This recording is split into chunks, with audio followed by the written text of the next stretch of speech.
അസ്സലാമു അലൈക്കും വറഹ്മത്തുള്ളാഹി വബറകാതുഹു. ഹദീസ് പഠനം നേർച്ച നടപ്പിൽ വരുത്തേണ്ടതും അല്ലാത്തതും. ബിസ്മില്ലാഹിർ റഹ്മാനിർ റഹീം. അൽഹംദുലില്ലാഹി റബ്ബിൽ ആലമീൻ.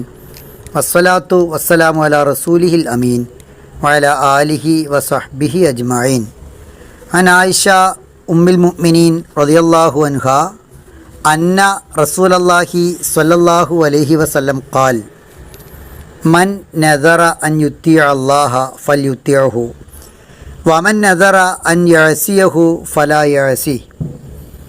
ആയിഷ റളിയല്ലാഹു അൻഹ പറയുന്നു, റസൂലുള്ളാഹി സ്വല്ലല്ലാഹു അലൈഹി വസല്ലം പറഞ്ഞു, മൻ നദറ ആര് നേർച്ച ചെയ്തോ അൻ യുത്തിഅ അല്ലാഹ അല്ലാഹുവെ അനുസരിക്കുമെന്ന്, ഫൽ യുത്തിയഹു അവൻ അള്ളാഹുവെ അനുസരിക്കട്ടെ. വമൻ നദറ ആര് നേർച്ച ചെയ്തോ അൻ യഅസിഹി അള്ളാഹുവെ ധിക്കരിക്കുമെന്ന്, ഫലാ യഅസി അവൻ അള്ളാഹുവെ ധിക്കരിക്കാൻ പാടില്ല. ഇസ്ലാമിൽ അള്ളാഹു നേർക്കുനേരെ നിർബന്ധമാക്കിയ ധാരാളം ഇബാദത്തുകളുണ്ട്. അവ വ്യക്തി എന്ന നിലക്ക് നിർബന്ധമായും ഓരോ വിശ്വാസിയും നിർവഹിക്കേണ്ടതുമാണ്. എന്നാൽ അള്ളാഹു നിർബന്ധമാക്കാത്ത ഒരു കാര്യം ഒരു വ്യക്തി തൻ്റെ മേൽ നിർബന്ധമാക്കുന്നതിനാണ് നേർച്ച എന്ന് പറയുന്നത്. ഞാൻ ഇത്ര രൂപ ദാനമായി നൽകും, ഞാൻ ഇത്ര നോമ്പെടുക്കും, ഞാൻ ഇന്ന കാര്യം ചെയ്യും എന്ന് പറയൽ. രണ്ട് രൂപത്തിൽ നേർച്ചയുണ്ട്. എനിക്ക് ഇന്ന കാര്യം ലഭിച്ചാൽ ഞാൻ ഇന്നത് ചെയ്യും എന്നതാണ് നേർച്ചയുടെ ഒരു രൂപം. എൻ്റെ കുട്ടി വിജയിച്ചാൽ ഞാൻ ഒരു പാവപ്പെട്ട കുട്ടിയുടെ ഫീസ് നൽകും.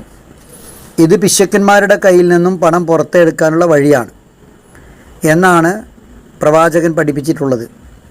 എന്നാൽ അള്ളാഹുവെ, ഞാനിതാ ഒരു പാവപ്പെട്ട കുട്ടിയുടെ ഫീസ് നൽകിയിരിക്കുന്നു, നീ എൻ്റെ കുട്ടിക്ക് നല്ല മികച്ച വിജയം നൽകണമേ എന്ന് പറഞ്ഞ് പ്രാർത്ഥിക്കലാണ്. സംഗതി നടക്കും മുമ്പ് തന്നെ, അത് നടന്നോ ഇല്ലേ എന്ന് നോക്കാതെ നേരത്തെ തന്നെ പുണ്യകർമ്മം ചെയ്യലാണ് ഏറ്റവും നല്ലത്.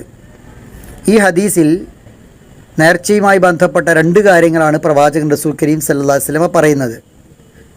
അള്ളാഹുവെ അനുസരിക്കുമെന്നാണ് ഒരാൾ നേർച്ച നടത്തിയതെങ്കിൽ, ഞാൻ എൻ്റെ ആഗ്രഹം സാധിച്ചതുകൊണ്ട് അല്ലെങ്കിൽ സാധിക്കാൻ വേണ്ടി ഇത്ര സുന്നത്ത് നിർവഹിക്കും, ഇത്ര സുന്നത്ത് നോമ്പെടുക്കും, ഇത്ര ദാനം ചെയ്യും, അല്ലെങ്കിൽ ഇന്ന പുണ്യം ചെയ്യും.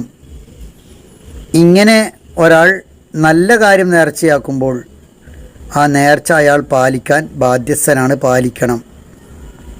എന്നാൽ ഞാൻ മോഷ്ടിക്കും, അല്ലെങ്കിൽ ഞാൻ മദ്യം സേവിക്കും, അല്ലെങ്കിൽ ഞാൻ വേറെ എന്തെങ്കിലും ചെയ്യുമെന്ന അർത്ഥത്തിൽ ഒരു തിന്മ നേർച്ചയാക്കിയാൽ, ഞാൻ ഇന്നയാളോട് പിണങ്ങും, ഇന്നയാൾ ക്ഷണിച്ചാൽ പോവുകയില്ല, ഇന്നയാളോട് തിരിച്ച് സലാം അടക്കുകയില്ല, അങ്ങനെയൊക്കെ ആരെങ്കിലും നേർച്ചയാക്കിയാൽ അത് ധിക്കാരപരമായ കാര്യമാണ്. അത്തരം കാര്യങ്ങളിൽ ഒരിക്കലും നേർച്ച പൂർത്തിയാക്കേണ്ടതില്ല. അള്ളാഹുവിനെ ധിക്കരിക്കാനാണ് അയാൾ നേർച്ചയാക്കിയത് എന്നതിനാൽ ആ നേർച്ച പൂർത്തിയാക്കേണ്ടതില്ല എന്നാണ് റസൂലുള്ളാഹി സ്വല്ലല്ലാഹു അലൈഹി വസല്ലം പറയുന്നത്. നല്ല കാര്യങ്ങളാണ് അങ്ങനെ നേർച്ചയാക്കേണ്ടത്. ഒരിക്കലും മോശമായ കാര്യങ്ങൾ നേർച്ചയാക്കാനേ പാടില്ല. അഥവാ ദേഷ്യം കൊണ്ടോ അവിവേകം കൊണ്ടോ അങ്ങനെ സംഭവിച്ചു പോയാൽ ആ നേർച്ച പാലിക്കാൻ ബാധ്യസ്ഥനല്ല. അള്ളാഹുവെ ധിക്കരിക്കുന്ന രൂപത്തിലുള്ള ഒരു നേർച്ചയും ഉണ്ടാകരുത്, പാലിക്കാനും പാടില്ല. അള്ളാഹു സുബ്ഹാനഹു വ തആല എല്ലാ അർത്ഥത്തിലും അവനനുസരിച്ച് ജീവിക്കുന്ന സുഹൃതവാന്മാരിൽ നമ്മെ ഉൾപ്പെടുത്തി അനുഗ്രഹിക്കുമാറാവട്ടെ.